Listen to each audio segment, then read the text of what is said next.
繼續來關心去年睇八八太歲嘅時節，差唔多幾隻莊頭路幕黑的高雄縣秀林村，經過半年啦，總算喺睇告表，中央屬於秀林村嘅5里鋪路重建呢，按算前年未會完工，馬總統今日也去主持通土典禮，唔過總台講話為甲縣鄉長劉建峰睇上馬講重建嘅速度實在太慢呢。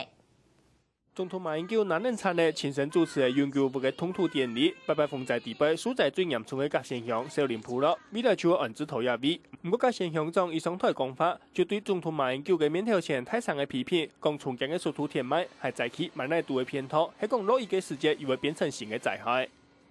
畢竟慢了一點，我們希望我們各部會能夠加緊腳步。現在都是變道，一下雨一個颱風，這些變道都會被沖毀，而且這個4個鄉鎮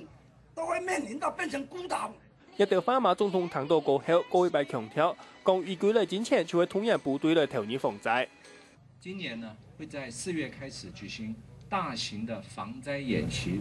最重要的工作就是要能夠做到預置兵力跟隨時防救，也就是說，我們的重點是防災重於救災。除了防災，也只嘅5.8公頃安排嘅土地，也係秀林村居民安記錄嘅關鍵之一。政府規劃出台永久屋下去秀林村嘅平埔文化園區，按算前日大之前做好，秀林村民都該期待，希望也為做啲發展講講。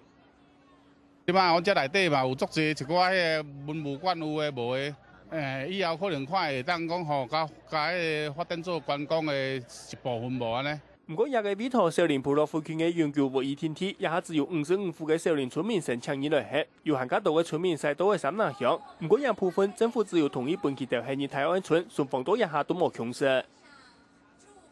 我們要住在那個地方，你就提供一塊地給我們而已，這麼簡單，這樣就做不到嗎？不是說不要住這裡，因為每天你看那個山。起床，你看那個山，你心情會好嗎？高縣政府表示，5里鋪係下250戶嘅人口，希望唔日喺台灣村嘅秀林村民做得歸到5里鋪來嘅。唔過八八風災重建經費只用睇一半，秀林村民冇辦法接受，做乜嘅冇辦法俾人自己做決定，一樣運用社會建築嘅善款，興建台三南鄉嘅秀林村。下個新聞綜合報道。